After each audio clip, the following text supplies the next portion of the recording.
What's up, y'all? This is Ted's Daily Bread. This video today we're gonna talk about just a little bit with friends, family, and money. Some people say that you shouldn't mix business with pleasure or relationships like friends or family with making money. I agree and I disagree. To that being said, in some instances, I think it's absolutely true and on point. Other times, I think it can be a little bit different. I think before you mix those things, you have to not try to come to an understanding, but you need to try to understand yourself. Understand the other person yourself.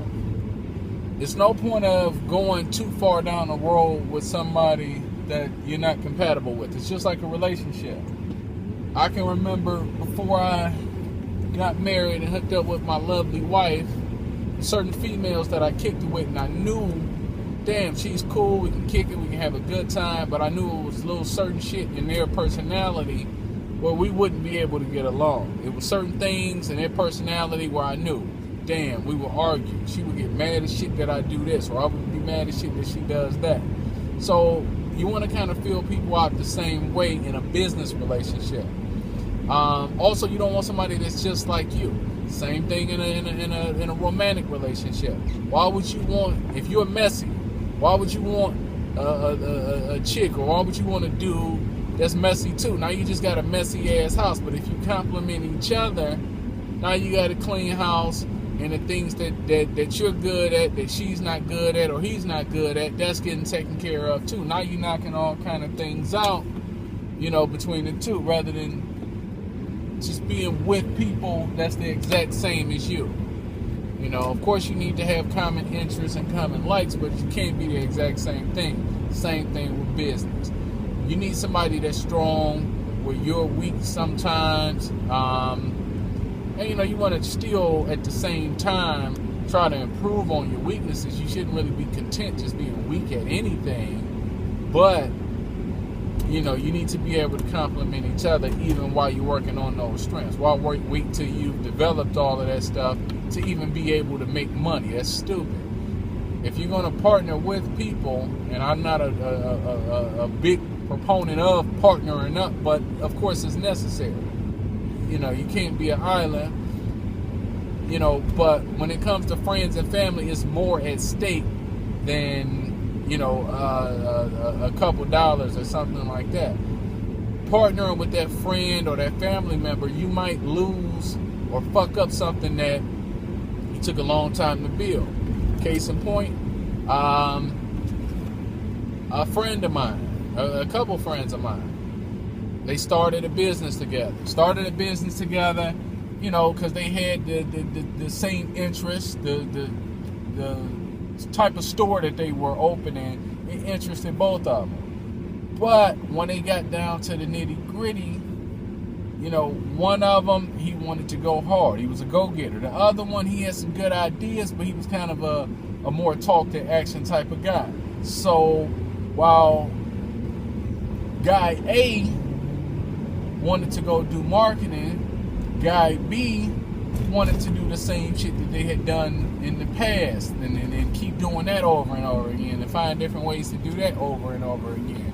So, it kind of put a strain on the relationship, and they're still cool, but I know they're not as cool as they were when they started that business. And I guarantee either one of them would probably give up the money that they made, because they made some money, but it's not like they got rich, just to have their friendship back and maybe to have been able to do things their own way. I know guy A would rather have that. Guy B might be kind of happy because guy A might have pulled him along a little bit, but at the end of the day, that's a brother that you had that it's not that tight anymore. I can even say in my own personal experiences and in my personal life, I've had people fucking stop talking to me. They ain't fucking with Ted no more, stuff like that. because I wasn't handling my business the way they felt that I should. And then in this case, I'm talking about my business. How can you step into my business and tell me how I need to run it? Maybe you need to start your business. But, you know, some relationships, some lifelong relationships just ending over stupid shit. So, you know, if you're on the same page, if you look at the other person and you identify that person as somebody that is first of all, level-headed enough that you can disagree with, or they can disagree with you without it blowing up and being more than it is, because there's no room for all this extra emotional shit when it comes to business. And that's whether it be with a friend or family or whoever, but especially when it is with a friend or a family member, people get on extra emotional shit. And that's what fucks it up sometimes. So if you identify somebody that's not that emotional, bitch-ass type, that's got the same ideas, yet different strengths than you, or different weaknesses than you, then maybe it can be a good idea, maybe it can work. But, you know, I say the other, we'll say 75% of the time, it's not a good idea. It's not a good idea. It's going to be too much personal bullshit. They know you, so they feel like, you know, you remember when I did this shit for you when we was 10, something like that. It's already that personal relationship there. And people have a hard time separating that personal relationship from that business relationship. So again, just closing, kind of wrapping it up, summarizing that. If you have someone in mind that you're thinking about doing something with, you need to do an honest evaluation, both of that person and yourself. You might not be the one that can stay professional or, you know, stay in business mode when necessary with that person and know when to turn it on and off. All of that is important. So that's something that needs to be evaluated. Then you can kind of go from there. But, I mean, I think it needs to always be a conversation at the beginning of the day that if this shit don't work out, then this is the case.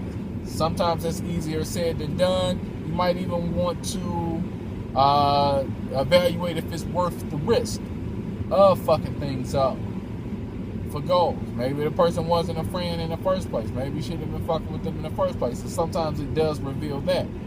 I've hired people that I considered friends and stuff like that, and they fucked stuff up. And what I came to realize at the end of the day was some people never gave a fuck about me or my business in the first place. I had one guy even change the fucking amount on the check, stole $700 from me that was supposed to be a friend. Hired him when he was down and out, living off a girl, all this, which should have been a red flag for me in the first place. But, you know, fuck it. You know, it fucks up too. But, you know, that's just a lot of stuff to think about. Sometimes you're better off starting fresh with people that you don't know, that you don't have that personal bond and relationship with, and just going from there. So I'm going to wrap that up. You know, I hope that was a little bit of food for thought, something to think about. If you got people that's asking you, let's do this together, let's do that together, that's a few things that I would say to think about. Sorry this video is so dark. I know I'm already black, but, you know, I'm filming this one at night, kind of riding, just leaving the office, teaching a class, doing my thing, getting ready for Thanksgiving, about to walk up in Walmart, grab a few things. So, you know, hit me up on the blog, Ted's Daily Bread. Sign up for the text messages, emails, Ted's Daily Bread. Get with me.